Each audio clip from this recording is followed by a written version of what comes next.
Ito lang nga, diba? Ladies and gentlemen, with Marian, nag-iisang pa-service.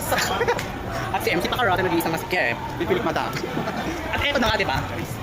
Hello mga tao, welcome to me. Sorry, kabog ko te. Wala, kakila naman ba ako naman. Hindi tayo ba? Sa mga ugali mo tayo, akong neta ka ha? Kaya pa na ako mamanay. Sige. Miss Taga. Pwede ko pala. Hindi ko pwede sabihin. Malakas sa kanya.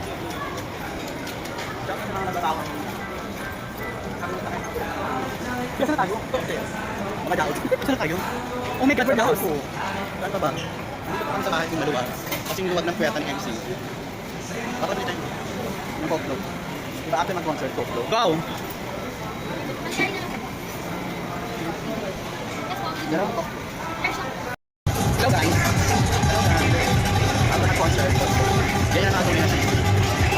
Yung mas okay siya kaysa sa ano?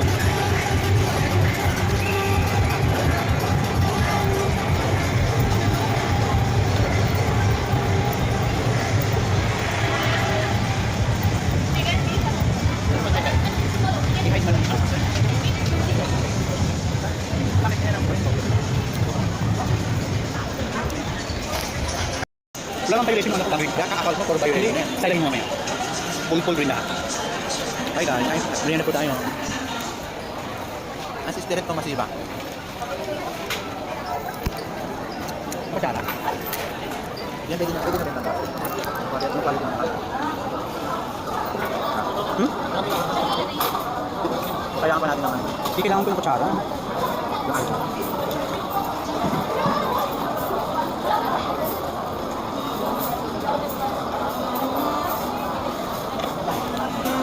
Pwede din pa. Ayaw mo? Ito ka naman. Ayaw din masela masyado ah. Huwag ka naman silante. Sayang naman. Sayang naman. Laman ko kung yun ang hype mo. Naman ako sa hawakan ako.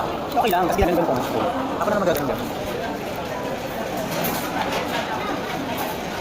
Kaya namin napanalo ng email ko. Kaso, hindi ko makano yung taste ko. Ha? Hindi ko makano yung taste ko. Bakit? Ganun yung pag- Kaya nga hindi pa yung iPhone ng kanal. Android kasi yung kanal. Naka-spin daw yun. Tapos yung pangalan ko, tisigawan sila. Ay! Nerdleo! May tumutok ng iba eh. In-announce na yung waiter. Bigla lumipas sa pangalan. Ang saya-saya. Ito. Kaso hindi ko naman nagano. Siguro sa computer pa lang.